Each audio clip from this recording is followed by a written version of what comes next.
আমার ভালোবাসা পেতে চাও তাহলে তোমরা আমাকে ভালোবাসো, আর আমার ভালোবাসা যদি পেতে চাও তাহলে আমার আহলে বায়ত যারা রয়েছে তোমরা তাদেরকে ভালোবাসো। বলুন সুবহানাল্লাহ।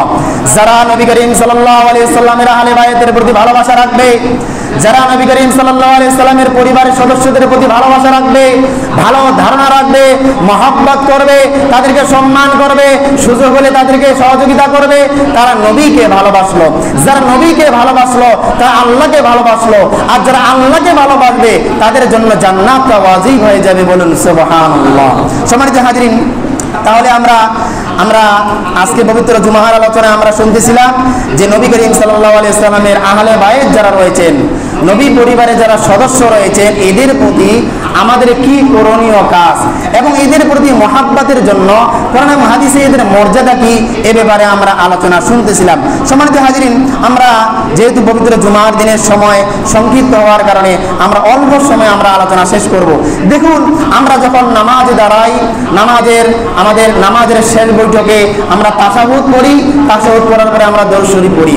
দরুদ শরীফের ভিতরে যেন আমরা রাসূল করিম সাল্লাল্লাহু আলাইহি সাল্লামের আহলে বায়তের প্রতি আমরা যেন দোয়া করি, এই দোয়াটা দরুদ শরীফের ভিতরে আল্লাহ তাআলা সেট করে দিয়েছেন, সংযুক্ত করে দিয়েছেন। কেমন করে?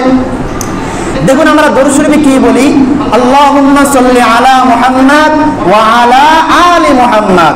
এর অর্থ হলো, হে আল্লাহ, তুমি মুহাম্মদ সাল্লাল্লাহু আলাইহি সাল্লামের প্রতি রহমত বর্ষণ করুন এবং তিনার পরিবারের যারা সদস্য রয়েছে, ওয়া আলা আলি মুহাম্মাদ, তার পরিবারের সদস্যদের প্রতি, আহলে বায়তের প্রতিও আপনি রহমত নাজিল করুন। বলুন সুবহানাল্লাহ। তাহলে আহলে বায়তের প্রতি আমাদের করণীয়, আহলে বায়তের প্রতি আমাদের মহব্বতের একটা ধারণা আমাদের চলে এসেছে। যেহেতু মহাগ্রন্থ আল কোরআনে আল্লাহ সুবহানাহু ওয়া তাআলা সরাসরি আহলে বায়তের ব্যাপারে কথা বলা হয়েছে, সরাসরি আহলে বায়তের প্রতি নির্দেশনা দেওয়া হয়েছে এবং নবী করিম সাল্লাল্লাহু আলাইহি সাল্লাম বলছেন, আমি তোমাদের কাছে কিছু চাই না আমার কষ্টের জন্য, একটা জিনিস চাই, সেটা হলো আমার আহলে বায়তকে তোমরা ভালোবাসো, আমার আহলে বায়তকে তোমরা মহব্বত করো।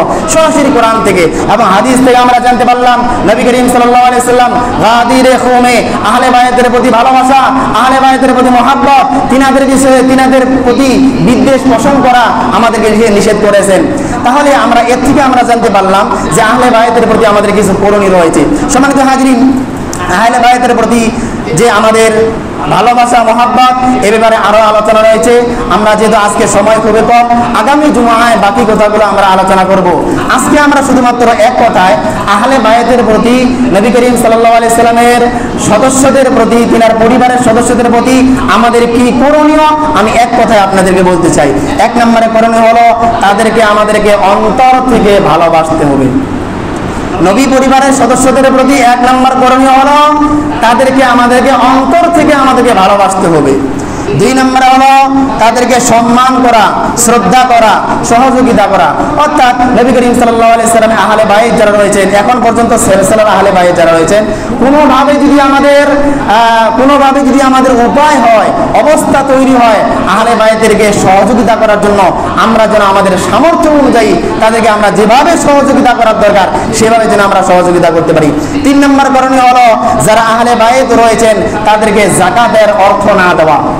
যাকাত এটা যারা খাবে, আহলে পরিবার যারা রয়েছেন তাদেরকে যাকাত দেওয়া হারাম ঘোষণা করা হয়েছে তাদের সম্মানার্থে। অর্থাৎ যত নবী এবং রাসূল রয়েছেন, নবী পরিবারের যারা সদস্য রয়েছেন, এদেরকে যাকাত না দেওয়াটাই হলো সম্মানের, বরঞ্চ তাদেরকে যাকাতের টাকা দেওয়া, যাকাতের অর্থ দেওয়া, এটা তাদের জন্য অসম্মানের। যাকাত যাদেরকে আমরা দেব, যাকাতের 8টা খাত আল্লাহ রাব্বুল আলামিন মহাগ্রন্থ আল কোরআনে বর্ণনা করেছেন। সেখানে 8টা খাতের ভিতরে নবী করিম সাল্লাল্লাহু আলাইহি সাল্লামের পরিবারের বংশধরদের কথা বলা হয়নি, এই জন্য তাদেরকে যাকাত না দেওয়া। আর 4 নম্বর হলো তাদের প্রতি দরুদ শরীফ প্রেরণ করা।